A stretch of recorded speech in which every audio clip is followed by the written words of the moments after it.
For decades, he was known by many names: the East Area Rapist, the original Night Stalker, and eventually, the Golden State Killer. From 1974 to 1986, a wave of terror swept across California. He started with break-ins and burglaries. Then came the rapes, more than 50 in total. He would stalk his victims, learn their routines, enter silently at night. Often, he would tie up the husband, stack dishes on his back, and threaten to kill them both if he heard a sound. Then, the killings began. 13 people were brutally murdered. And just as quickly as he appeared, the attacks stopped. For years, law enforcement was left with dead ends and fear. He was a ghost. It wasn't until the 2000s that the cases were linked by DNA evidence. The terrifying truth: the East Area Rapist and the original Night Stalker were the same man.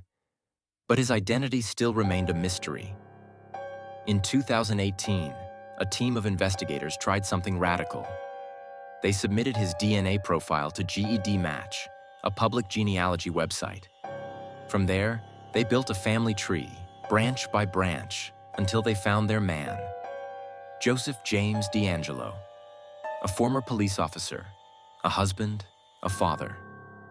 He had lived quietly in the suburbs for years, but the DNA didn't lie. On April 24, 2018, DeAngelo was arrested outside his home in Citrus Heights, California.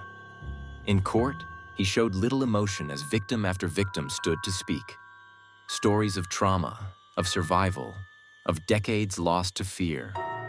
In 2020, to avoid the death penalty, DeAngelo pled guilty to 13 murders and admitted to dozens of rapes and crimes he couldn't be formally charged with. He was sentenced to life in prison without the possibility of parole. The case was historic, not just for its horror, but for how it was solved. The Golden State Killer had escaped justice for over 40 years.